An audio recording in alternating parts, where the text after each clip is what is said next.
Welcome to On Strike, a production of Workers Strike Back. I'm Kshama Sawant. Trump's sweeping tariffs have been opposed by much of the ruling class because they correctly recognize them as a recipe for recession and economic chaos in their system. As a result of opposition from the capitalist class, featuring a deep crisis in the stock market and ominous signs from the U.S. Treasury market, Trump has twice been forced to substantially walk back his tariffs, such as on Canada, Mexico, and the European Union. The ruling class and their mouthpieces like the Wall Street Journal did not revolt because they're opposed to tariffs in general. In fact, they're favorable toward increasing tariffs on China, which are now at an average of 124%, even if they may be concerned about Trump's dramatic escalation. And they're certainly not opposing Trump's tariffs on behalf of working people. At the same time, tariffs are not a solution for the international working class any more than free trade and neoliberal globalization have been. Depending on the period and the crisis of capitalism, free trade or protectionism are simply tools for the capitalist class to extract maximum profits through a divide and conquer strategy, pitting workers in one nation against workers in another. Labor or left leaders who believe the best the working class can do is choose between one exploitation scheme or another by the bosses will send us down a disastrous path as the global capitalist class gears up for trade and military wars between the US and China-led blocs, the brunt of which will be thrust upon working people in every nation. Yet, shockingly, this is exactly what's happening. Trump's tariffs have been publicly embraced by two of the U.S. labor movement's most prominent leaders, Shawn Fain and Sean O'Brien, presidents of the United Auto Workers, UAW, International, and the International Brotherhood of Teamsters, respectively. Despite his murmurings of skepticism about Trumpian mayhem, Fain has effectively appointed himself chief labor cheerleader for Trump's tariffs, declaring even before Trump's inauguration that, quote, "we need a strong system of tariffs that serve the national and working class interest," end quote. Meanwhile, Bhaskar Shankara, the founding editor of left publication Jacobin and current president of the left liberal magazine The Nation, has lavished praise on Fain's position on tariffs, calling Fain the labor movement's quote-unquote greatest voice. Speaking from both sides of his mouth, Shankara warns that we shouldn't really have a stake in capitalist industrial policy, a warning rendered meaningless not only by his fulsome support of Fain, but also his position that strategic tariffs can provide some relief from social dumping and help auto sectors. These positions represent a dangerous inability to understand the fundamental nature of the capitalist system and the real impacts of tariffs on already struggling working people. The working class needs leadership that is clear-eyed about capitalism, the need for working class internationalism, and why we should never seek to build alliances with the bosses anywhere. We need leadership capable of organizing an international militant fight back for living wages, unionization, safe working conditions everywhere, and an end to war and the climate crisis. We urgently need strike action to fight against Trump's attacks on public sector unions, mass deportations and abductions of campus anti-war activists, and against the brutal budget cuts by both Trump and by state and local Democrats. Fain and the UAW leadership have a particular role to play in campus strikes against Trump's assault on the anti-war movement, on democratic rights, and the abductions of immigrant activists. The labor movement's membership and resources should also be harnessed to build fighting campaigns to go on the offensive to win gains like Medicare for All by taxing the rich. The leadership of the Teamsters and the national labor movement should be organizing simultaneous union drives at dozens and even hundreds of Amazon warehouses in order to beat the company's savage union busting.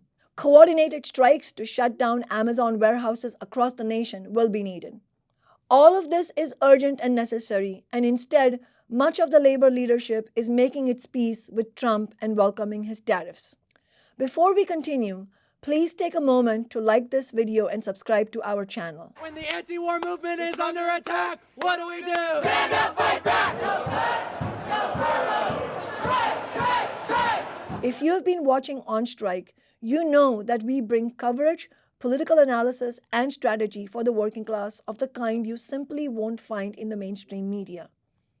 Become a member of Workers Strike Back to help ensure that we can continue to build our movement against the billionaires and their political servants, and so that On Strike can continue to bring the kind of discussions about strategy needed to fight back and win.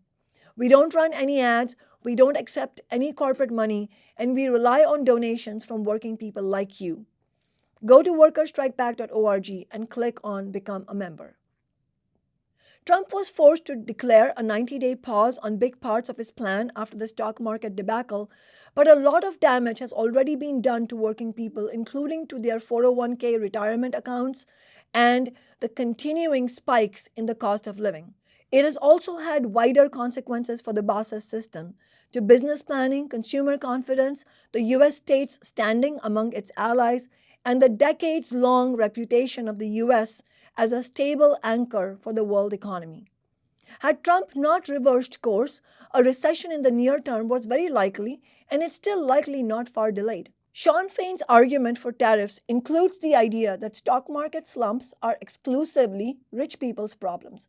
He said that the majority of working people, quote, have no retirement savings, so when I hear all the crying about the stock market, this is just Wall Street, end quote. Fain has likewise dismissed the fears of a tariff-fueled recession as a billionaire concern. This is absurd on its face. Working people will absolutely pay a high price for the recession. The ruling class always seeks to offload the costs of their system's crises onto us, and this one will be no exception. Fain has also apparently forgotten about the tens of millions of workers and retirees, including current and retired UAW members who have 401k pensions that depend on the stock market. Most workers who have access to pensions today have 401k accounts after union leaders of the last several decades presided over the destruction of defined benefit pensions because of their unwillingness to fight. Pensions previously won through historic militant labor struggles. Trump has claimed, quote, jobs and factories will come roaring back into our country, end quote. Jobs and factories will come roaring back into our country, and you see it happening already. This is nonsense. As basically every credible analyst has said, tariffs will not be effective for the creation of manufacturing jobs. First of all, the supply chains of component parts like screws, nuts, and bolts are intricate, involved, and thoroughly global. Manufacturing the parts in America will pose major logistical complications for corporations and come at an enormous cost in both time and money, a cost the bosses are loath to pay. A more fundamental problem is that U.S. manufacturing does not have ready and cheap domestic supplies of basic materials and components. Most corporations would be all the more reluctant to risk the major investment required in the context of the severely unstable policy environment, not having much idea where the tariff policy is headed under Trump or what parts of it might be reversed after him. I mean, the tariffs are a challenge, and there's been a lot written and discussed about that. But what's even more challenging is not knowing where they're going to land. Mm-hmm. And that makes it harder to want to invest. You might want to invest, but it makes it harder to know how and when to invest, whether it's doing deals or adding manufacturing assets or building infrastructure. Even if the questions of component parts, raw materials, relocation costs, and policy stability were somehow magically resolved, the auto bosses will do everything in their power to avoid the labor costs they will need to pay in the United States. In order to offset the cost of tariffs, they would fight to make labor in neocolonial nations even cheaper than it is now, with systematic collaboration and deadly force if needed from the U.S. state. Additionally, they would endeavor to pass on the increased costs by raising prices as much as possible, which is another avenue of shifting the burden onto working people. This would mean increased exploitation of workers on both sides of the tariffs. The auto bosses would also be unlikely to set up shops in states where the UAW or unions generally are strong. They would not only wage a cutthroat war to keep those new jobs from being unionized, they would also maximize automation to keep the amount of labor they need to the minimum. To examine if tariffs can create jobs in general, it's useful to look at what happened as a result of tariffs from Trump's first administration. Studies find that some jobs did get created in the specific industry covered by tariffs, such as steel and washing machines. It is estimated that several thousand jobs were created in the steel industry and about 1,800 at Whirlpool, Samsung, and LG factories in the US. However, the number of such tariff-created jobs was far outweighed by the estimated jobs lost due to the tariffs. For example, the US has fewer than 150,000 steel workers, that is, workers directly involved in producing steel. Compare this to millions more jobs in industries that use steel as an input, with over 2 million of those jobs in steel-intensive industries. The steel tariffs ended up causing an overall decline of manufacturing employment in those industries that was an order of magnitude higher than the modest gain in steel jobs. This net detrimental effect on jobs is due to tariffs on input goods, making production more expensive, and also because of the impact of retaliatory tariffs on US exports. Then there's the inflation that working people have collectively borne. The estimated cost surcharge paid by the American working class came to $817,000 and $900,000 respectively for every tariff-generated job in the washing machine and steel industries. The fallacy here is believing that there is a shortcut on the basis of nationalistic policies under capitalism rather than militant fightback and solidarity by workers internationally. There is no such shortcut.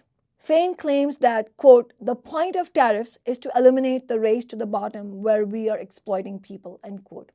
He could not be more wrong. Tariffs are part of the policies of economic nationalism that accelerate the race to the bottom. The ruling class opposing Trump's out-of-control tariffs does not imply that the tariffs are good for the working class. I wanted Trip. You wanted Trip. Yep. There was no way in hell I wanted her out there. But now I don't know what would have been better. What were you expecting? I was expecting the lower cost of a lot of just your everyday living things and hoping that he would make things better for everybody in America, because that's what we need. Groceries are already outrageous, and then we put the tariffs on across the seas or whatever, like China, all that.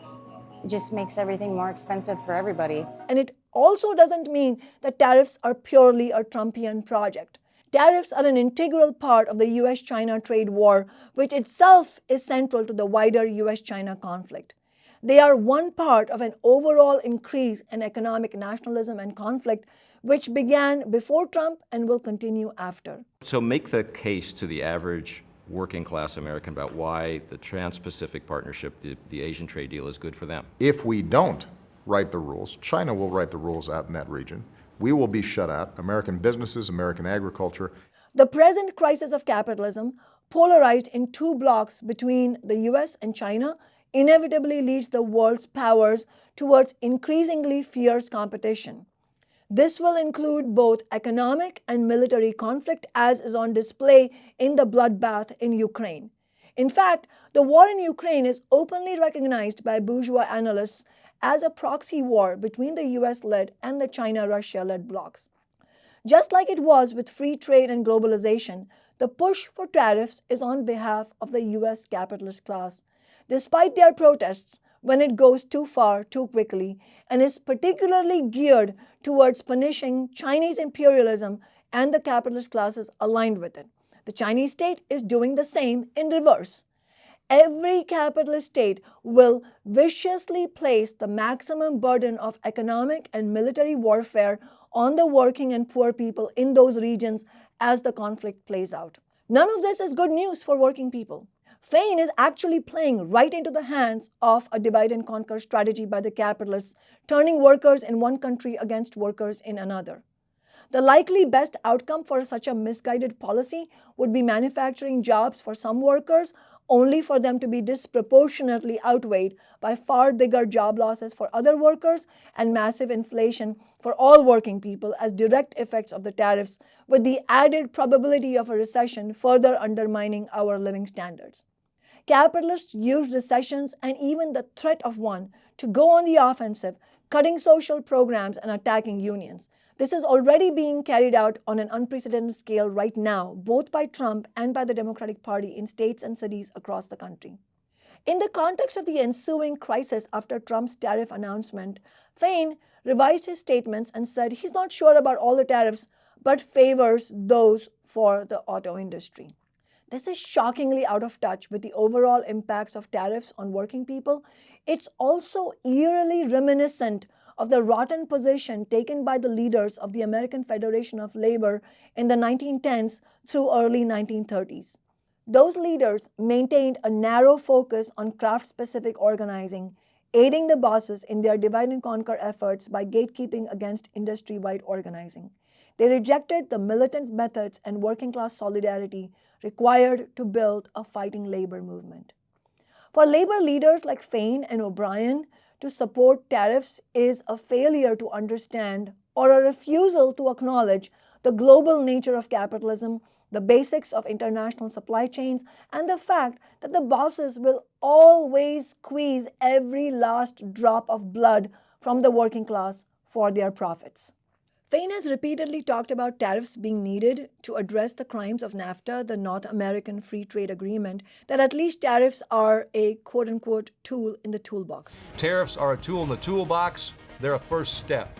Dustin Guastella, Director of Operations for Teamsters Local 623, stands up for Fain's support of the tariffs with similar arguments that the havoc wreaked by NAFTA and the whole era of neoliberal globalization show the need for tariffs and protectionism.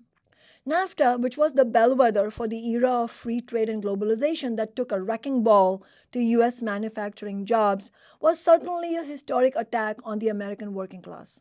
But both protectionism and free trade are anti-worker regimes put forward by the capitalist class to suit their needs at a given time. Capitalism is a zero-sum game on more than one level.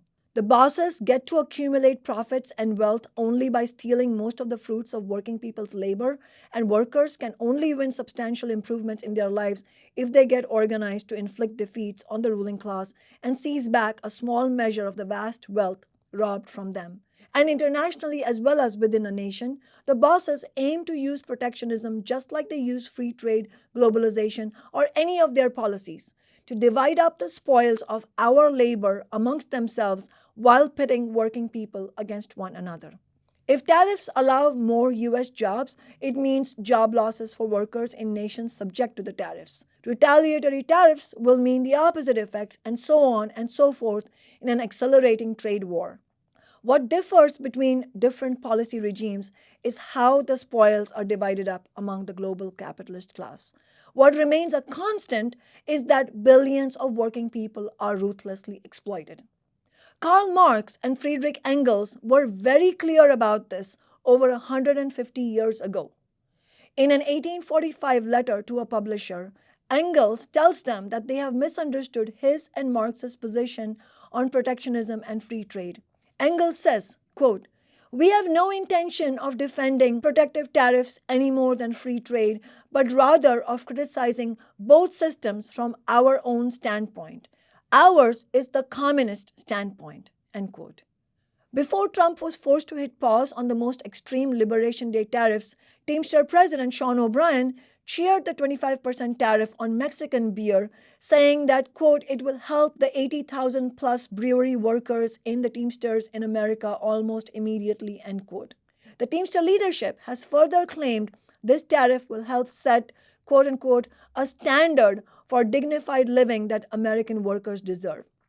It's difficult to decide what's most disconcerting: O'Brien's callousness towards Mexican workers or his breathless insularity in celebrating short-term gains for a tiny section of the workforce in return for increased hardship on tens of millions. Both Fain and O'Brien head up unions that have international in their names, but their positions on this issue are making a mockery of international working class solidarity.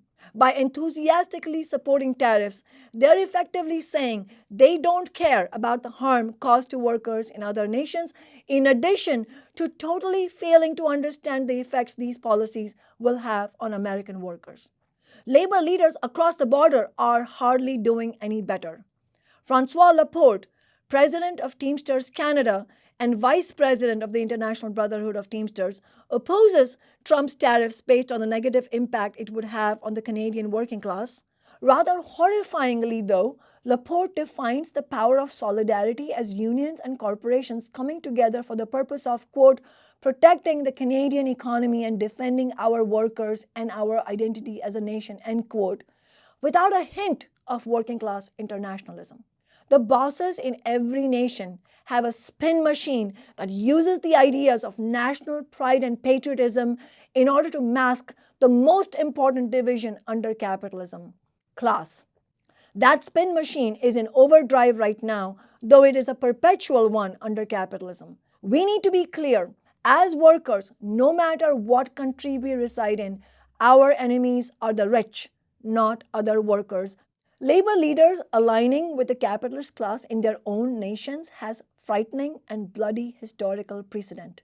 This is in part why I said at the launch of my organization, Workers Strike Back, that the labor movement needs a reckoning. The fatal mistake being made by the labor leadership is encapsulated in Guastella's statement that there are only two avenues for working people in the debate on trade: Wall Street or Trump. This is a case of false choices. It's not unlike the failed lesser evil argument that we must choose between the two capitalist parties, whether Democrats or Republicans, and that working people can have no independent alternative. It comes from the complete misunderstanding that capitalism is eternal, combined with the desire to not be in the crosshairs of the ruling class. It also reflects a lack of confidence in the working class to fight for a different kind of society. The exploited masses are told they have to settle for the seemingly least evil option on offer from the bosses at any given moment, even though the acceptance of that premise means worsening misery. These failed ideas are connected to what Marxists call reformism, which rejects the need for or possibility of systemic change and instead leads to one dead end after another. Every ruling class in human history has sought to convince the impoverished masses that the deeply unequal social system they dominated was the best and only system possible.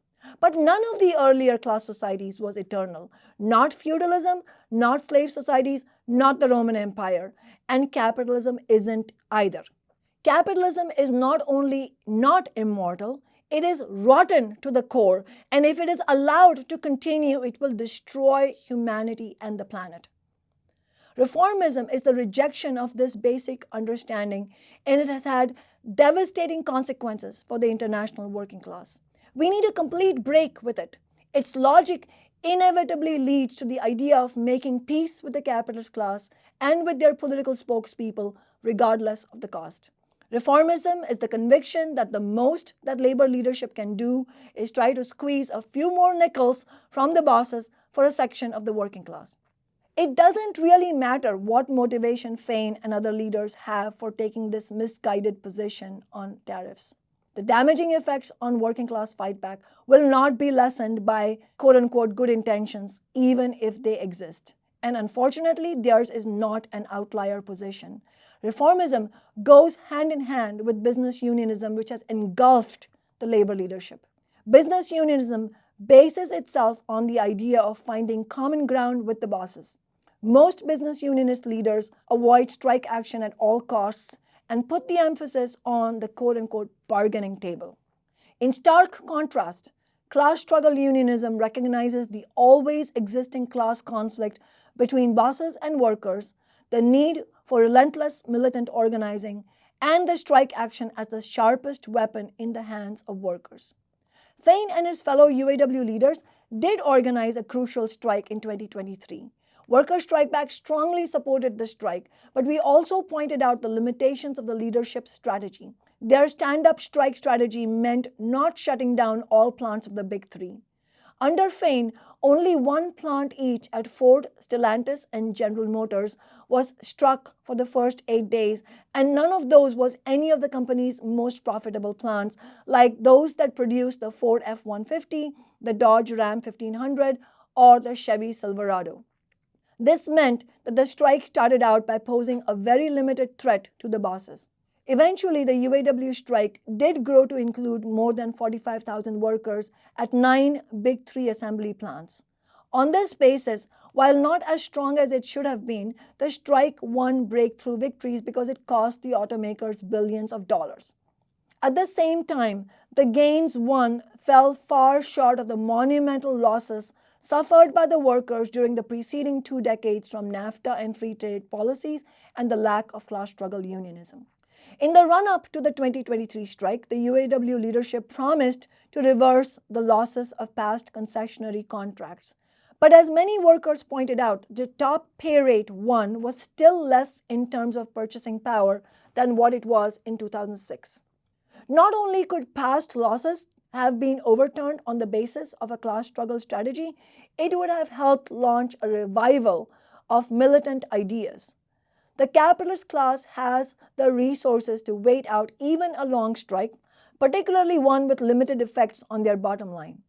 Class struggle unionism, which is rejected at present by the vast majority of labor leaders like Fain, is what will be needed to force historic concessions from the bosses and for unionizing and winning historic contracts at Amazon. All-out strikes, especially at the most profitable locations, and a massive campaign of community rallies, solidarity strikes, and civil disobedience are what is needed. They are also what's desperately needed to defeat Trump's brutal attacks on workers, immigrants, and other oppressed people. The absence of class struggle unionism has completely undermined the labor movement and led to the dramatic decline of union membership. For nearly 4 decades, the labor movement has been denuded of its militancy by business unionist ideas, which has allowed a ravaging of our living standards. It was revolutionary socialist leadership in the labor movement that led to its greatest upsurge ever in the latter half of the 1930s, including in the auto industry. Under revolutionary leadership, the auto industry was organized, the Teamsters grew into a massive fighting force and transformed the trucking industry. The Congress of Industrial Organizations was formed, the New Deal was won through labor militancy, and the fastest period of growth in union membership in US history took place. It is reformism and business unionism that leads union leaders like Fain and O'Brien to hop back and forth between Democrats and Republicans. In a recent live stream in response to criticisms for his support of Trump's tariffs, Fain said, quote, "When we speak out against billionaire attacks, we get called liberals by the right-wingers." When we speak out against these actions, we get called liberals by the right-wingers. When we speak out in support of tariffs, we get called right-wingers by the liberals. People say we're flip-flopping or we're doing a 180. The truth is, what we are doing is acting with integrity. We don't align with any politician or president. We're negotiating with the Trump administration. Our approach to President Trump is no different than our approach was to President Biden. And it's no different than our approach at Stellantis or Columbia University or General Dynamics. Far from not aligning, Fain cheer-led Biden and then Harris during the presidential election. This was despite the Biden-Harris administration breaking the railroad workers' strike and carrying out other major attacks on workers and betraying the promises for a $15 minimum wage, a public health care option, and canceling student debt. Fain's glowing speech in support of Harris at the Democratic National Convention was a shameful spectacle after Harris abandoned Medicare for all, moved dramatically to the right, and backed to the hilt the Gaza genocide, which the UAW rank and file have publicly and unambiguously opposed. Then on January 19th of this year, a day before Trump's inauguration, Fain declared himself, quote-unquote, ready to work with Trump. Fain's changing positions are not a 180, only in the sense that they represent a betrayal of working-class interests on both occasions.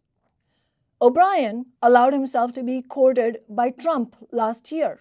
This was after he, as president of the Teamster Union representing over 40% of union freight railroad workers, had given cover for the historic breaking of the railroad workers' strike by Biden and both Democrats and Republicans. O'Brien followed this with a speech at the Republican National Convention that will surely go down in the annals as one of the most embarrassing speeches by a labor leader. President Trump is a candidate who is not afraid of hearing from new, loud, and often critical voices. And I think we all can agree, whether people like him or they don't like him, in light of what happened to him on Saturday, he has proven to be one tough SOB. He fawned over not only Trump, but also Missouri Republican Senator Josh Hawley, who has a long anti-worker and anti-union track record. O'Brien has also applauded Trump's pick for Secretary of Labor, Lori Chavez DeRemer, who has since pledged support for the anti-union so-called right-to-work laws. Guastella is not altogether wrong when he says, quote, if the left cannot offer a compelling exit from neoliberal globalization, it will be unable to effectively combat the GOP's national populism with a social populism of its own, end quote. Certainly, it's true that Trump and the right wing will not be defeated without the left building a broad working class fight back to begin reversing the economic devastation suffered by tens of millions of Americans. However, Guastella, O'Brien, and Fain are dead wrong in linking themselves to Trump and his anti-worker nationalist agenda. As the heads of some of the largest unions in the US, they hardly get to absolve themselves of responsibility. In fact, the business unionist approach of the majority of the current labor leadership is the single most important reason for the stranglehold on militant organizing and failure of a genuine working class challenge to emerge. We desperately need a new party for working people.